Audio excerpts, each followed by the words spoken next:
story that stands out for me is the lady in America called Michelle who actually used one of our scooters to recover from COVID. Welcome to the Swifty Podcast, inspiring positive change through design, innovation and technology. Hello, welcome to the podcast. It's been nearly 6 months, I can't believe it, since we did our last one. Very sorry for the delay. Obviously, the world is in a state of disrepair at the moment, so there's lots to catch up on and get through. It's me and Camilla today. Hi, everybody.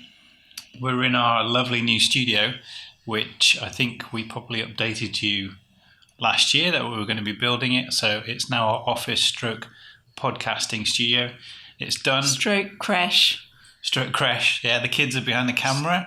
So if you hear the kids laughing, it's because they've got their headphones on watching YouTube or on a game or an app. So apologies for that in advance. But yeah, who cares? It's good to have the family here. So there's so much to catch up on. What are we gonna start with first? You've got your little list there. Got my little list. Mm-hmm. So we've just realised our last podcast was on the 13th of February when we were about to announce the new colour range, and it's been really well received. The Atlantic Blues, super nice, isn't it? Oh, so we were gonna announce it and then we didn't announce it. Anyway, it arrived. It sold out. Well done. Thanks. Thanks. Well done. Awesome. Well done myself. Yeah, well, you choose all the colours. I don't get involved in that really. So, yeah, I learned a long time ago not to mess with Camilla and colours. She's the boss. I do everything else. Well, some of the other stuff. But anyway, it's a good partnership. She knows what she's doing with colours. So, yes. They sold out, and we've just been working on next year's colours, haven't we? But we're obviously not going to tell people what they are yet. But yeah, that's top secret. That's top secret. So Atlantic Blue and all the other scooters will be back in stock soon. So you may have noticed that on our website, everything apart from the anthracite Swifty Zero is sold out, which is amazing. Thank you. We have had a really busy 6 months, but also slight disaster because our next shipment has been delayed. So maybe we should talk a little bit about the supply chain and what's happening in the whole world. You know, it's a global issue. You might have tried to buy a bike lately and found that other bike brands are sold out as well. Yeah, I think in general, everything that's kind of slightly outdoorsy or health and fitness related is seeing a gross number of sales. And a lot of companies, yes, are out of stock of those types of items. There are it's weird, isn't it? There are winners and losers during this global pandemic. And yeah, we're very much on the side of doing well out of it, which isn't something that you publicly really want to voice, but it's just the truth. We've just experienced a boom, just like, this is what people want to do when they're sort of locked down, although in the UK we're allowed to be outside and exercising. Yeah, so the sales have not just been in the UK, they've been through all of our sales channels, so it's abroad as well. So it's people that want to get healthy and fitter, and it's people also that want to use scooting as we advertise, and that's for commuting. So rather than taking public transport, they now scoot part of the way. That was a major thing when we were being advised not to use public transport. Mm-hmm. We've spent a long, 10 years blogging about how using public transport is great. Yeah. In combination with your scooter. And suddenly, that wasn't a thing anymore. People were using the scooters just to exercise around their local area. Yeah. And with families, that's a massive thing. So we saw a change in the demand. towards that side rather than the commuting. Yeah, you might not know as well that at the beginning of when lockdown was starting, if you remember, a lot of companies were trying to do their bit. So a lot of companies tried to start looking into incubators and then how to make masks, and we decided we wanted to do our bit, and we did our NHS discount offer, which was basically really successful. And as long as you could prove that you worked for the emergency services, we offered a really good discount on a scooter, and it was really successful. And it actually was successful globally. I think one of the customers that stands out the most is a sheriff in Texas who bought a scooter and used it to scoot into work in the morning so he could go and pick up his squad car. Amazing, like really amazing. So it felt really good to do our little bit. I know it's not, a massive thing, but it's what we could do, and it was nice to do that, wasn't it? And hear some of the stories. There are loads of health workers in London who, use scooters to get into the hospitals. So that was amazing to hear those stories. Yeah. And we need to follow up, don't we, on them? Yeah. Because we know who they all are, but we've just not had time to do that. And yeah, the story that stands out for me is the lady in America called Michelle who actually used one of our scooters to recover from COVID. Oh yeah. Isn't that amazing? Yeah, this is great. The side effects, I guess, or the symptoms after recovering is lung damage and scarring to the lung tissue. And she found that her lung capacity was much reduced, after recovering. And she used the scooter as a fitness tool to increase her lung capacity. And she said she absolutely loved it and, made it a really memorable time. Yeah.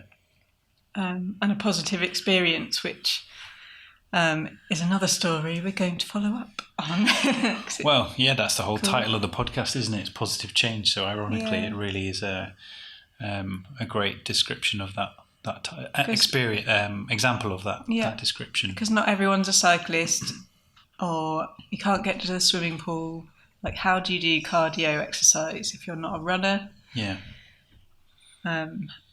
Not a cyclist, can't go swimming. What cardio options are there? And a scooter is one of them that really works for people. So that's cool. Yeah. So since COVID started, really happy to say that we've done really well, as Camilla said, and we've obviously kept all of our staff fully employed, which I'm really proud about. We've even got a new member of staff. We took on a big new member of staff. His name's Matt. Shout out to Matt if he's listening to this. He's our new head of global sales, and he's doing an amazing job. So thanks, Matt. We have been continuing to work on new product development, which is really exciting. We'll get into that a little bit later. But I think it would be interesting to talk a little bit about the industry, because during lockdown we did quite a bit of work with some departments down south. I'm talking about Ash here, with the pothole challenge. So pothole challenge is something we should really cover, because that happened. That was all done during. Yeah. So we can go on about that in another podcast as well. You've probably seen the video on YouTube, our pothole challenge already. Yeah. And that was in response to a government call for evidence on e-scooters. So e-scooters have been tipped to help people commute or just travel around whilst public transport has been closed off. Yep. So the government brought forward the trial period. They want to do a 12-month trial just to see what data they can gather in order to create the new legislation. Yep. So we spent a lot of time building up a good amount of data and evidence on, what we know about scooters. Yeah, the benefits, all the benefits. Yeah, all the benefits. And that included the pothole challenge. If you haven't seen it, search it on YouTube. Yeah, you can basically see me flying off stuntman. A small-wheeled scooter. Stuntman over here offered his life to the cause. All my life, but yeah, I could have got. I did actually hurt my wrist a little bit, but it's no biggie. It's fine. We basically decided to. So let's.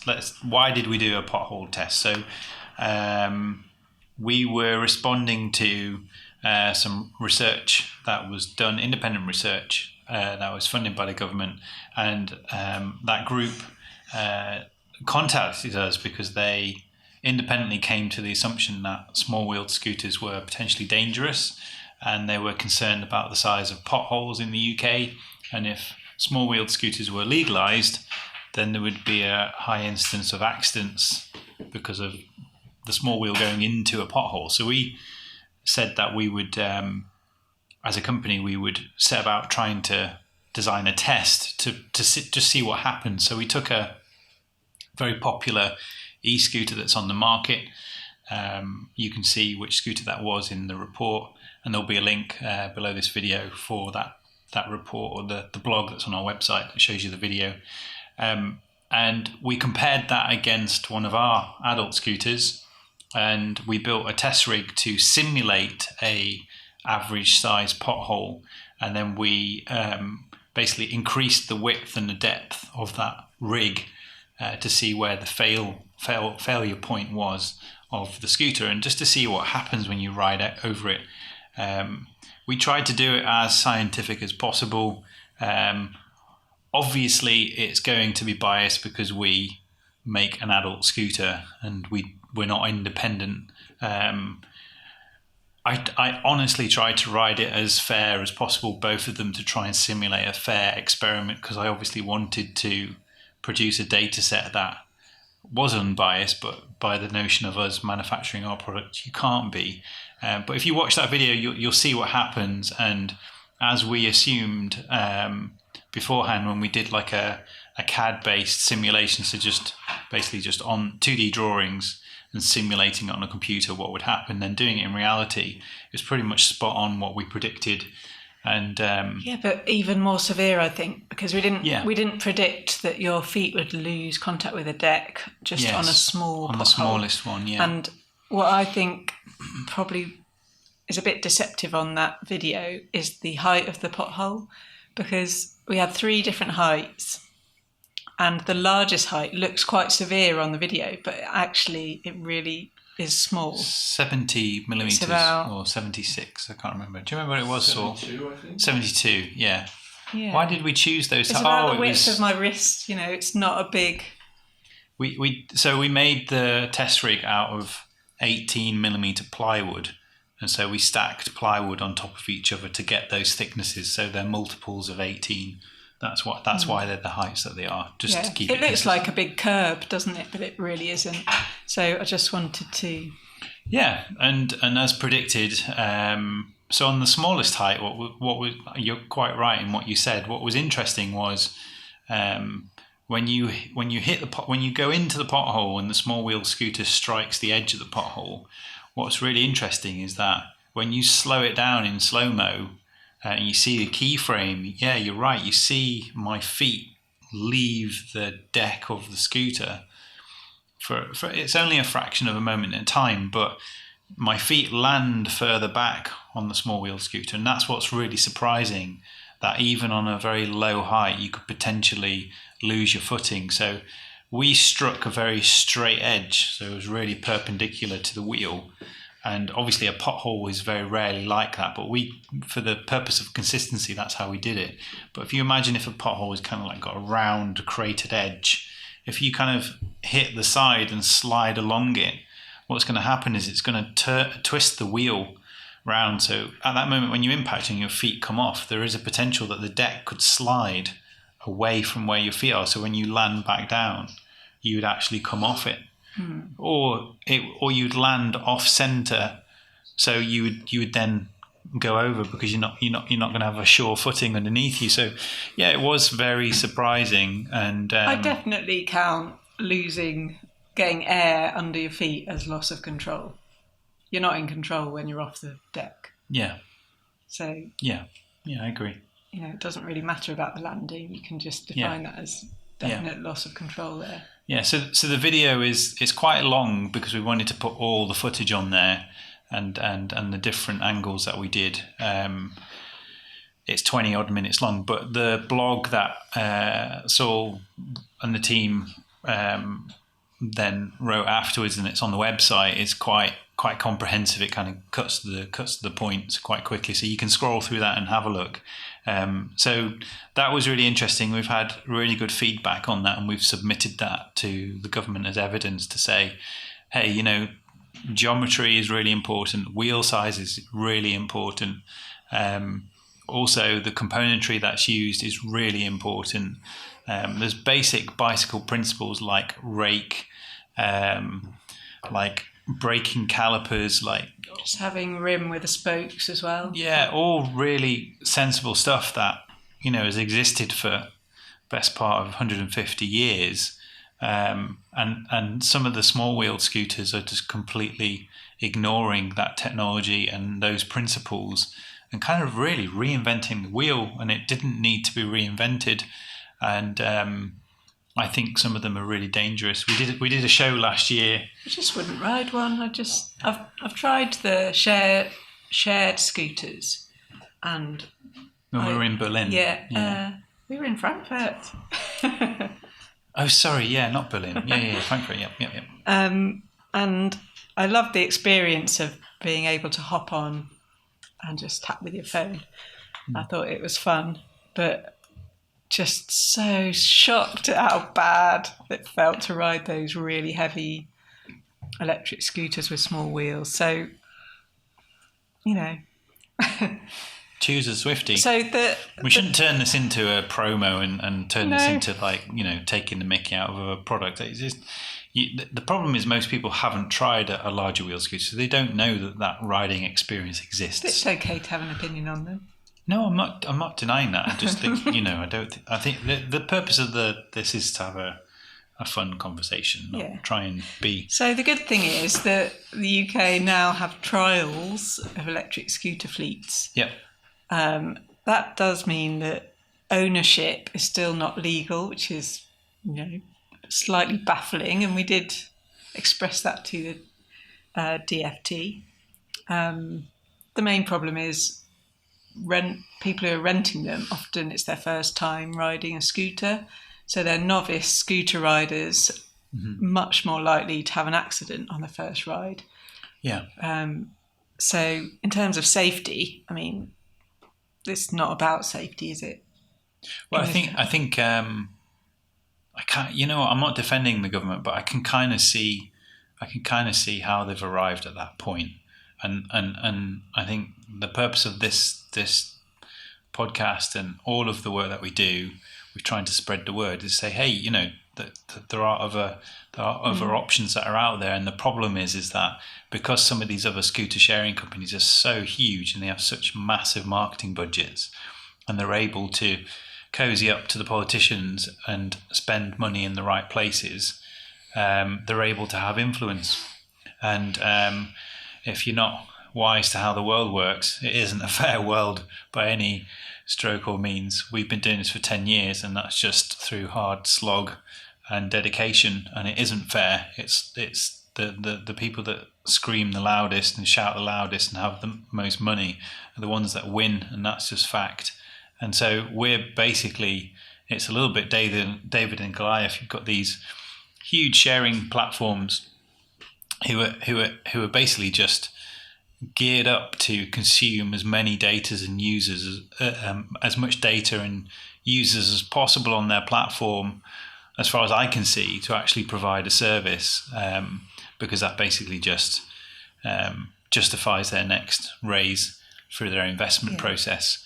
Whereas we're focused on delivering exceptional hardware and exceptional customer service, and we're a very radically different business model to the sharing platforms. And that's why the government and the transport authorities in other countries have arrived at this point, because what the micromobility giants out there are promising are, hey, we can solve all of your transportation problems at zero cost to you. You don't have to invest in any of the infrastructure. We'll provide it for you.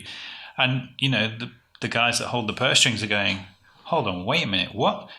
You're not going to charge us?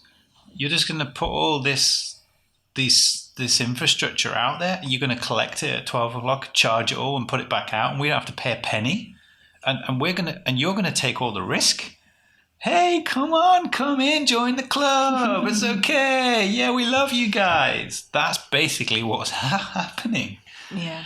And nobody's talking about it. No one's being honest about it. And I think it's really dangerous because if you look at the IFT report, which there's a link in Saul's blog to that, that's really scary to see the number of fatalities, the number of scooter sharing platforms that have already gone bust and have pulled out of territories where they've put lots of scooters on the streets.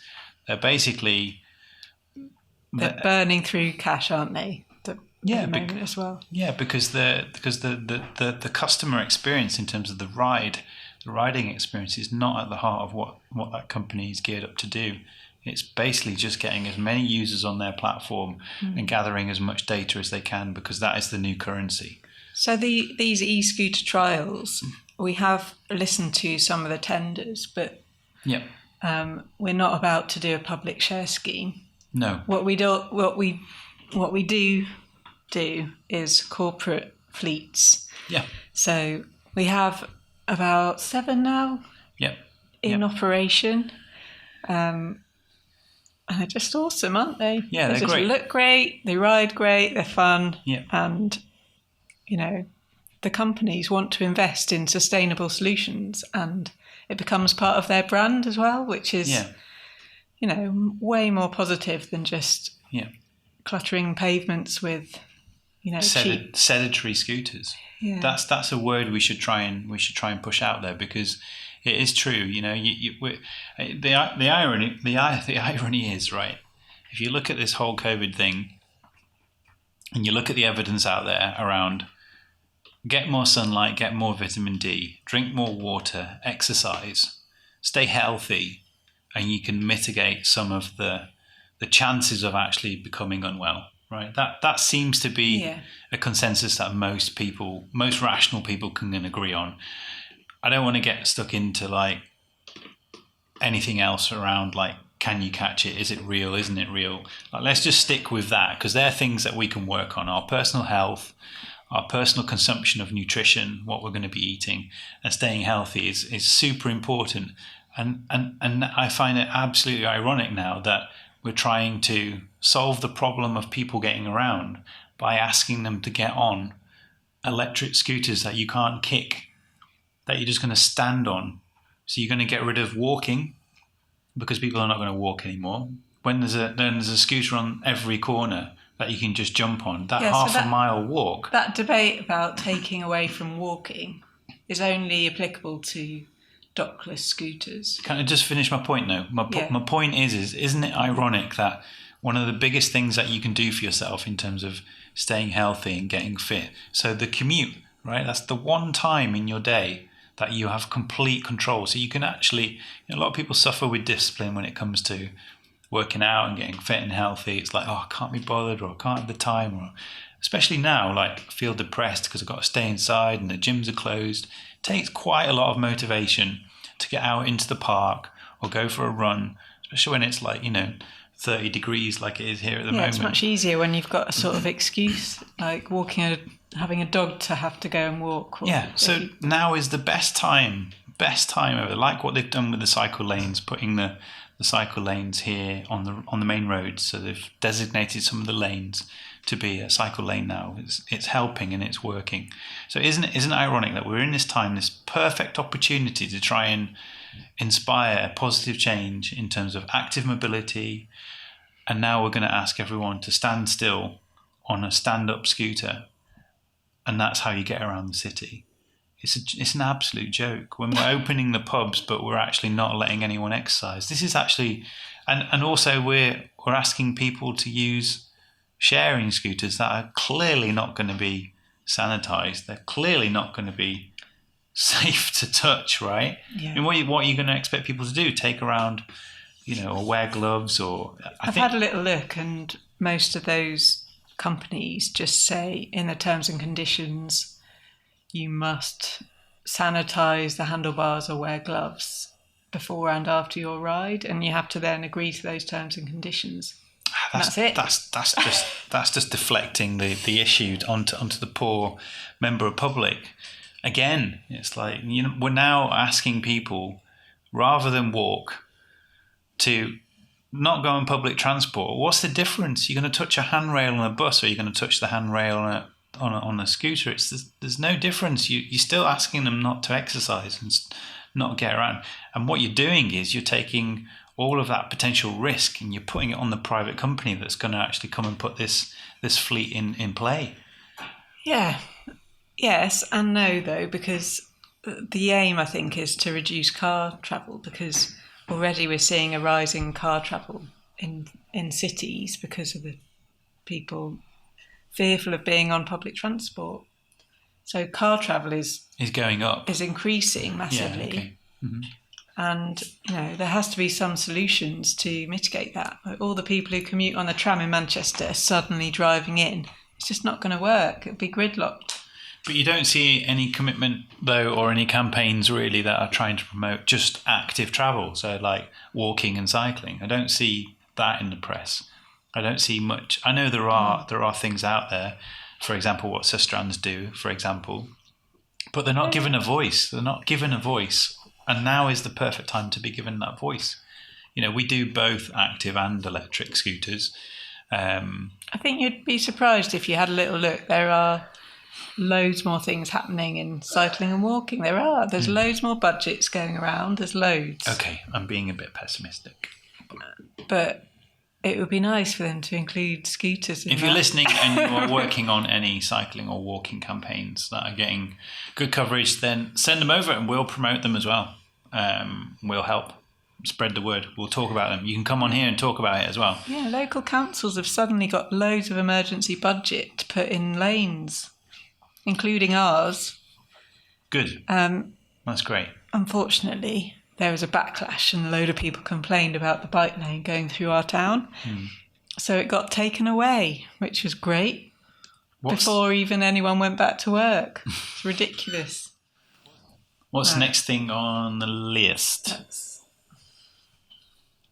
turned into a bit of a rant, didn't it? Yeah. I'm sorry if it turned into a bit of a rant. It shouldn't be ranting. It's been 6 months, so we've got to get it off our chests, right? Isn't this year cool? So we're coming up to a challenge in the business, which is being out of stock of everything. Yeah. So I just want to ask people, if you want to get a Swifty on the lead up to Christmas, it would really help us to pre-order. And that means between now and October. Yeah, there's only a limited number of product that are coming in because we didn't preempt a global pandemic. And so, our lead times are not very short. They take a long time to manufacture. And we've already had a lot of orders from our retailers and distributors. So we don't have endless amounts of stock. So to avoid disappointment, yes, pre-order. Please pre-order. Yep. And you can still use Divide By and which is the interest-free the installments credit option. Yeah.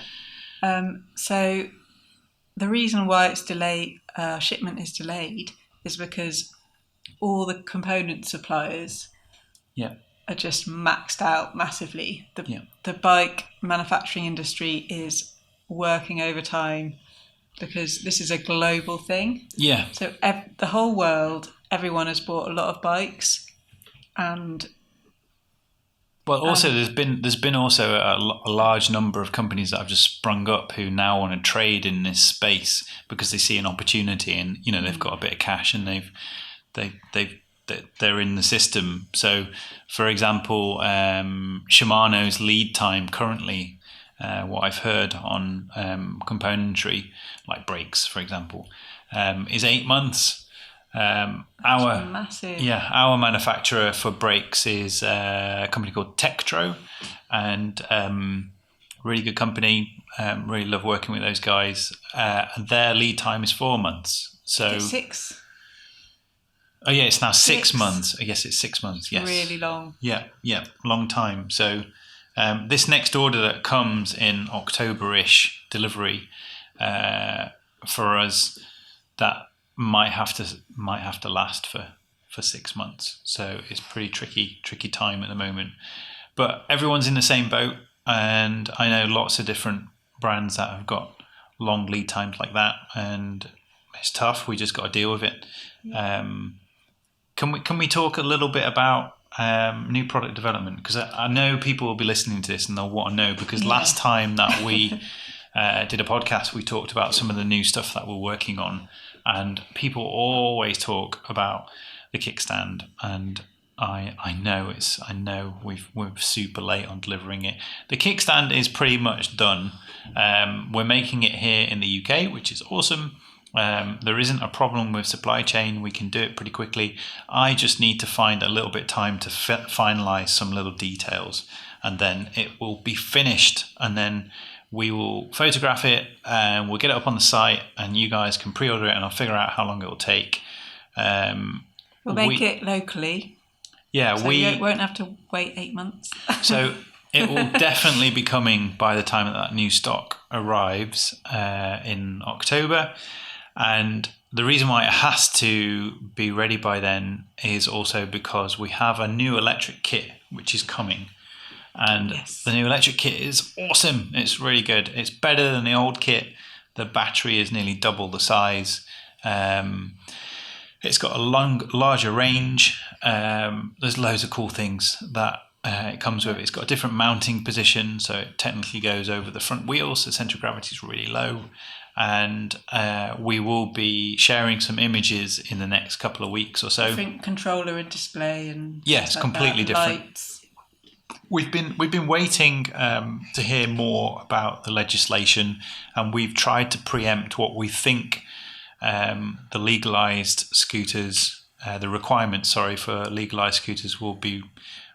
So in the UK, based on German standards, European standards, and American standards, and it's going to be restricted to 15.5 miles an hour, which is about 25 kilometers per hour.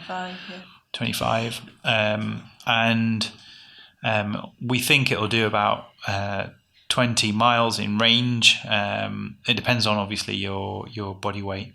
We've not got a physical sample of it yet, but it's coming in a week or two, which I'm really excited about. And we'll post another video and post some stuff on social to show you guys a sneak preview of what it is. It's cool. I'm really happy. The battery disconnects. It's got a tiny little charger. It shows you the speed. It's got integrated lights if you want, that you can turn on and off. It's kick assisted, so which means if you've got no power, I mean that's the big. Okay, that's quite a big thing, isn't it? Kick assist. Yeah, the kick assist is a big thing. Yeah, it basically means that if you don't want to use power, you can just let go of the throttle and you can still kick the actual scooter like a normal scooter. And it has 3 power settings to help you. And you might not realise that that's quite a unique thing, because super unique other kick scooters, you can't kick when the power. Other e-scooters, you can't ride them when the throttle isn't down. Yeah, you can't. No, because they have geared motors, and that's weird.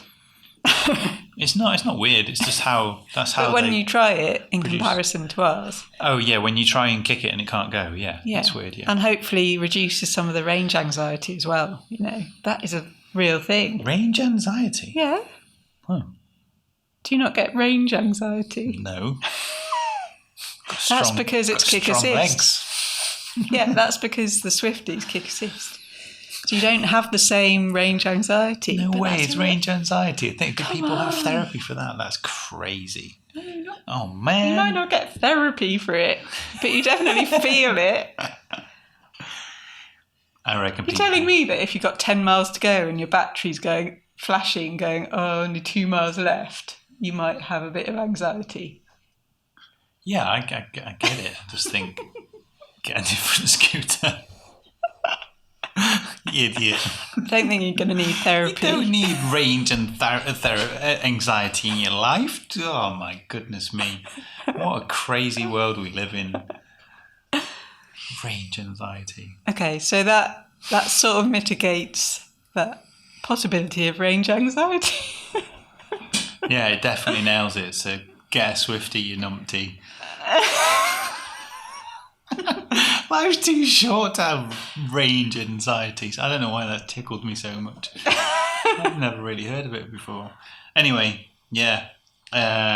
So the new electric kit is coming, and we will have the kickstand ready for then. And the great thing about the kickstand is that it fits all of the adult scooters, including Swifty One in the folded position. I can't tell you how difficult it's been to actually design something to work like that, but it works. And so we will have one design of kickstand. It will come in two models. So the Swifty One version is narrower because the rear wheel of Swifty One is a 75mm hub, whereas a Swifty Zero and a Swifty Air comes in a 100mm hub for the rear wheel. So it goes behind the rear wheel, and it's like a kickstand. And unlike like a double one, isn't it? Yeah, unlike the other stands that are out there, which are like a lean stand, which we could have done. I didn't want to do because I don't think they're particularly stable. When you lean the weight onto the stand, if you just knock it with your elbow, the whole thing will just fall over. So we've done... especially if you have some sort of front load, like with the pannier. Yeah, exactly. So we've done a kickstand that goes right at the back. It goes behind the back wheel. It's lower than where the rear fender is if you've got mudguards. And it has two little kind of spring out arms, which when they go on the floor, they become even wider. So it's a nice wide stand that you can use just your foot to operate, and it's going to be cool. And it's going to make you also happy because I know you've wanted one for such a long time. So it's coming soon. Great. That's that sorted. So we've also been working on other product development, not just the electric kit. Are we able to talk about that? Well, I think we'll talk about it next time, do you? Oh, come on. It's so cool. There's so many cool things we're doing. You might see a few sneak previews on Jason's Instagram. No, don't say that. I don't. It's private, that account. Listen, it's public. Damn it. Okay, yeah. There are some sneak peeks on there. We basically that brings us to a wider topic, which is interesting. And so here at Swifty HQ, we hold all of our stock for all of our customers. It's quite a big place here now.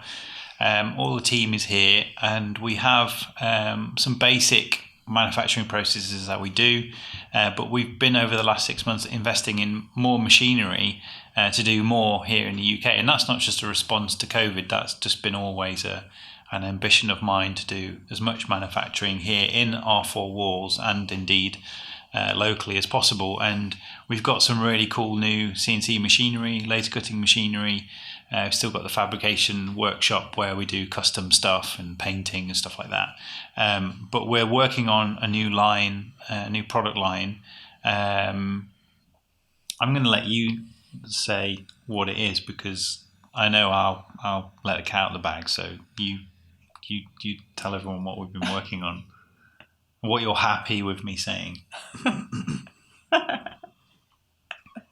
There's like 10 new things we've been working on, and I'm not sure. There's loads more than that. All right, well, that's a minimum. I'm not sure what you're happy with us discussing publicly. I think we should just wait. Oh, you can't do that. People are watching this now going, you can't do that. Come on, just tell them a couple of things then that allude to it. Okay. Because if they go on my personal profile, they'll find it anyway. Yeah, you'll find it. Okay, so we have been working on some top quality home fitness equipment. Hey. There you go. Yep. Okay. Should we explain why we're doing that? Can I explain that? Just go for it. Okay. So, first product that we're going to be launching is a balance board.